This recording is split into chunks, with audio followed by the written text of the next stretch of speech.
Olá, eu sou a professora Malu e essa é uma apresentação sobre a classificação dos polímeros, a terceira parte. Bom, outra classificação que nós temos é quanto ao método de preparo do polímero, que pode ser por reação de adição, de condensação ou modificação de um outro polímero. A polimerização por adição é proveniente de uma reação de adição. A reação de adição é quando a gente junta uma espécie com outra, ou pode ser inclusive a mesma espécie, e a gente forma uma única espécie, sem nenhum tipo de subproduto. Quando a gente junta monômeros iguais, a gente tem o resultado de um homopolímero. Quando a gente junta monômeros diferentes, o resultado é a formação de um copolímero. Aqui, como exemplos de reação de adição, de polímeros formados por reação de adição, nós temos o polietileno, o polipropileno, o PVC, neoprene, que ele é utilizado em roupas para mergulho, borracha natural, borracha fria, orlon, teflon e etc. Essas palavras que estão em vermelho são marcas registradas, tá? Então são nomes comercialmente utilizados. Como que funciona as etapas da polimerização por adição? Primeiro a gente tem a iniciação, que consiste no rompimento das ligações duplas. Depois vem a propagação, que é o início do processo de formação das cadeias poliméricas pelos pontos reativos. E o término, que é a eliminação dos pontos reativos, encerrando a polimerização. Aqui nós temos um exemplo de reação de polimerização. Então, primeiro aqui, nós notamos a quebra, o rompimento dessas ligações duplas, formando esses sítios ativos, que é onde tem esse X vermelho, que é aqui onde vai encaixar novas cadeias que também são rompidas na ligação dupla e vão se encaixando nesse X, até formar uma molécula grande, que é o polímero. A polimerização por condensação são formadas por dois tipos de monômeros, bi ou trifuncionais, com eliminação de uma pequena molécula que geralmente é água. Diferente então da reação de adição, que não forma nenhum tipo de subproduto, aqui na condensação a gente tem essa formação de subproduto, que geralmente é água.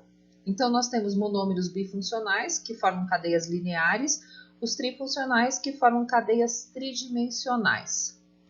Aqui alguns exemplos de polímeros de condensação. As poliamidas, que são os nylons, os poliésteres e os poliuretanos.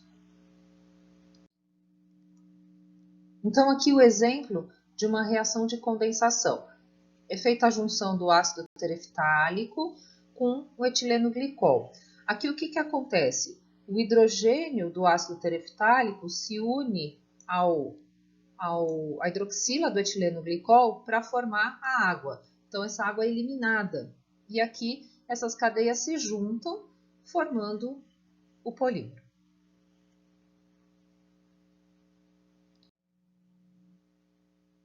Bom, classificação da cadeia quanto à sua natureza. A cadeia ela pode ser homogênea. Homogênea é quando a gente tem na estrutura apenas carbono e hidrogênio, como é o caso do poliestireno.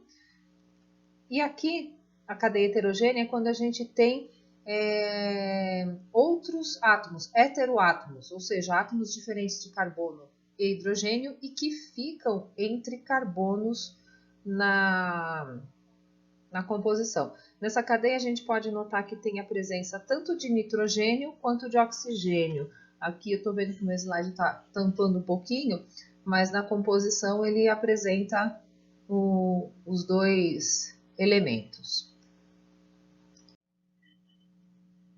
Bom, então aqui exemplos de polímeros de cadeia homogênea. As poliolefinas, né, que são aquelas formadas por hidrocarboneto só, né, carbono e hidrogênio. Aqueles com ligações duplas, que são os dienos. Os estirênicos, como o poliestireno. Os vinílicos, que o vinílico é a partir daquela cadeia com dois carbonos com ligação dupla, né, o radical vinil. Os polímeros acrílicos e os ésteres.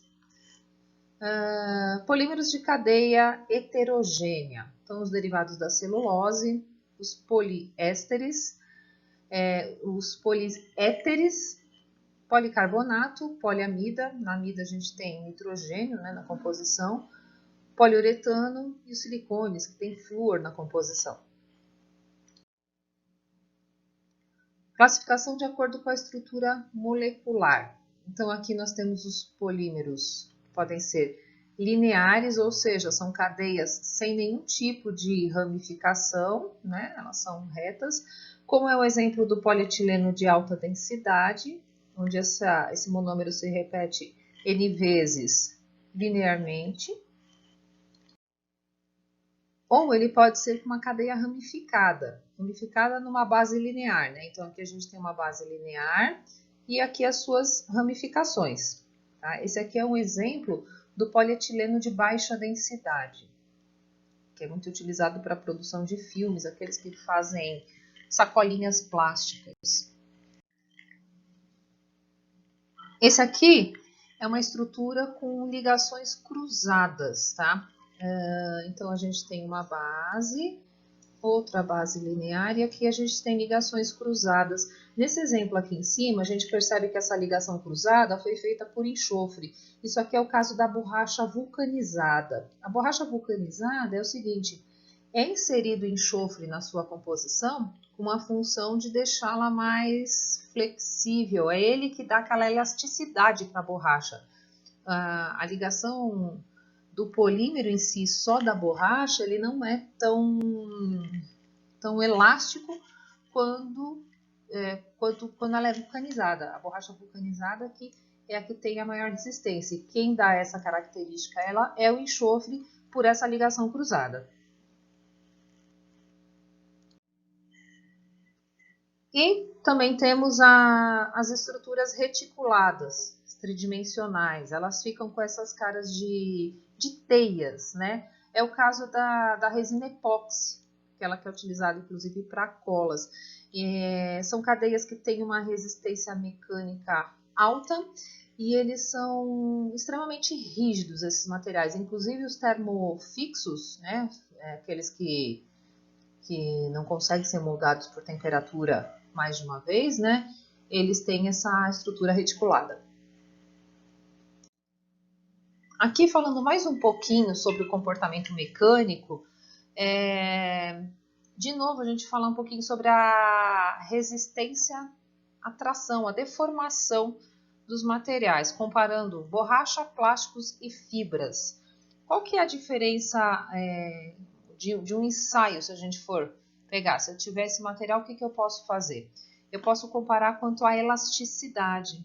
Então, módulos de elasticidade. A borracha tem uma elasticidade de 10 a 100 PSI, o plástico de 1000 a 10.000 PSI e as fibras de 100.000 a 1 milhão de PSI. Mas o que é esse PSI? PSI nada mais é do que uma unidade de pressão, é quanto que eles aguentam de pressão, tá? Então, só para ter uma ideia, aqui a gente tem a comparação do PSI, meio tortinho, com comparação com outras unidades. A gente trabalha muito com ATM, né? Então, se a gente for assim comparar, só para ter uma ideia, ó, um PSI equivale a aproximadamente 14,5 ATM. Então, borrachas são polímeros que a temperatura ambiente eles podem ser deformados repetidas vezes, né? E ele estica pelo menos 2 vezes o tamanho do seu comprimento original. E ele volta rapidamente a esse tamanho.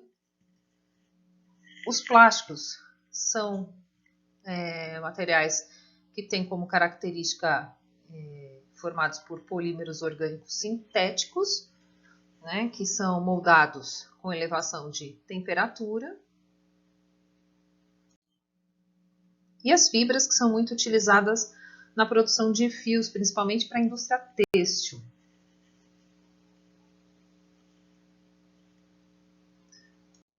Então, essa foi a última parte da classificação dos polímeros.